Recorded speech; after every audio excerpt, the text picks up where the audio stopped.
salaamaaleykum gars yi ziare woon nañ leen di amaat mbégte ak contentement yéen ñi safoo seen BMProd TV en collaboration avec Baobab FM 89.2 kaddu di bàyyi ko fii ci cité Kër Góor gi ñuy amaat mbégte ak contentement bu baax a baax ku leen defal vidéo yi di Boubacar Ndiaye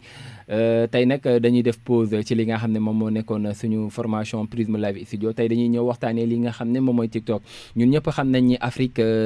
mënoo fee monétiser li nga xam ne moom mooy sa compte TikTok maanaam mënoo ñu la cee fay waaye soo amee ay xarit yi nga xam ne ñu ngi nekk ci zone yi nga xam ne moom mooy France Italie jàpp Espagne dem ba Royaume-Uni donc mun nañ laa tëjji li nga xam ne moom mooy compte TikTok nga mun a am li nga xam ne moom mooy version bêta lu ko mooy nag su nekkee amoo tey ay xarit yi nga xam ne ñu ngi ci zone yooyu mun nga ko tëjji sans ñoom maanaam am nga deuxième méthode bi nga xam ne mun nga fa jaar tijji ko yow mi nga xam ne am nga compte TikTok te bëgg cee fayeeku comme say morom sans plus tarder dañuy dem ñëwoon leen ni nga xam ne moom la ñuy defee lii nga xam ne moom mooy installation bi pour nga am lii nga xam ne moom mooy version bêta.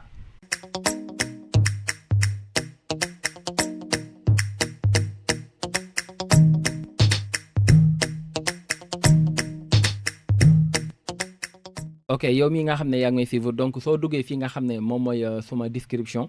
di nga gis lien bi nga xam ne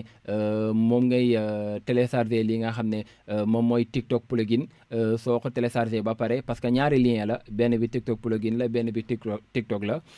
léegi nag soo ko télécharger ba pare da ngay installer li nga xam ne moom mooy TikTok plugin soo ko installer ba pare nga dugg ci li nga xam ne moom mooy zone géographie nga daal di tànn li nga xam ne moom mooy France wala Espagne wala nangam waaye dama lay wax pour nga jéem a tànn France soo tànnee France nga dem ci deuxième option bi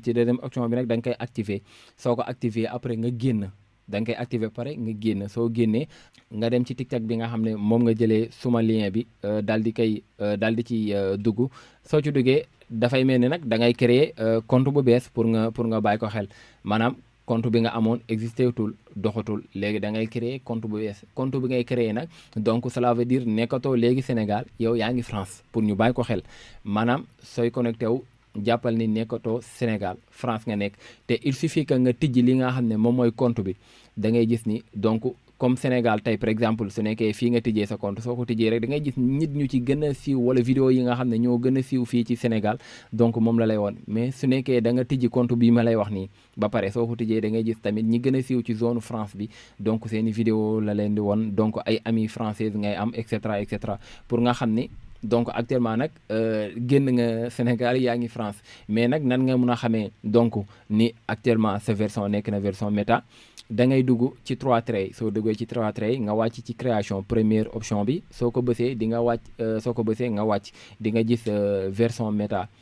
méta boobu soo ko gisee nag gis ko rek taxuta tamit nag mun a fayeeku parce que pour nga fayeeku TikTok il faut que nga am li nga xam ne moom mooy 10 000 abonnés soo ko amee tamit nga am li nga xam ne moom mooy 100 vues ci sa vidéo après nag ci ngay nag doog a mun a monétiser sa compte mais avant loolu yëpp tamit il faut que tamit nga am li nga xam ne moom mooy 18 ans soo amul 18 ans doo mun a monétiser li nga xam ne moom mooy sa compte TikTok mais ñi nga xam ne tamit amuñu 18 ans am na surprise bu mu leen dencal bi nga xam ne soo amul 18 ans di nga mun a monétiser li nga xam ne moom mooy sa compte TikTok te doo ci sonn mais aussi tamit mun nga def li ma la wax ni yëpp affaire bi bañ a tijjeeku pour ñu bàyyi ko xel mun nga def li ma la wax nii jël lien bi dem installé ko wala ngay jël lien bi wala nga bëgg a dugg ci lien bi mu bañ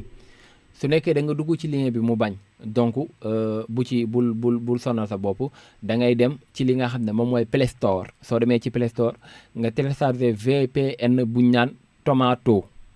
VPN bi Tomato la tudd donc soo xoolee logo bi comme genre tomate la mel voilà donc soo ko installé nga jël VPN boobu nga def VPN bi aussi tamit ngay connecté woo France soo ko defee ngay connecté woo France il suffit que nga dugg ci lien yi ma def sama description bi soo ci cliquer directement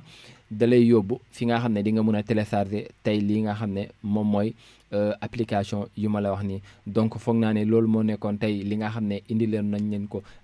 ci seen li nga xam ne moom mooy astuce su TikTok parce que comme li may wax rek am na ñu bëri ñi nga xam ne moom dañuy nekk ci TikTok bëgg cee fayeeku mais duñu xam donc fan la ñuy jaar méthode bu gën a yomb nag mba ngi nii mais aussi tam pour nga bàyyi xel soo demee nag ba war a mun a monétiser il faut que foofu nag nga am ci nga xam ne donc day nekk ci région yi ma la wax nii wala ci dëkk yi ma la wax nii pour mu mun laa utal puce ci zone yooyu pour nga mun a monétiser li nga xam ne moom mooy sa compte parce que moom mi nekk ci zone yooyu moom moo mun a def li nga xam ne moom mooy monétisation bi parce que dañ koy laaj carte yaa ngi comprendre sooy monétiser dañ lay laaj carte te soo dugalee carte bi nga xam ne Sénégal la dañ koy bañ parce que defoo Sénégal France nga def wala nga def Espagne donc il faut nga am nit ki nga xam ne ma ngi ci zone boobu mais c'était juste kii dina la permettre tey nga liggéey sa page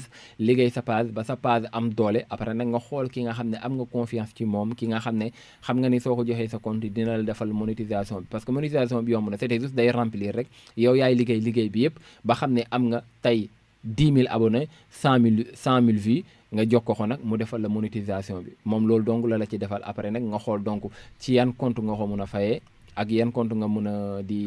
ci lañ la ko mun a di fayee di moins donc loolu laa leen indiloon comme li nga xam ne moom mooy astuce ci côté TikTok di leen jox dig daje ci beneen vidéo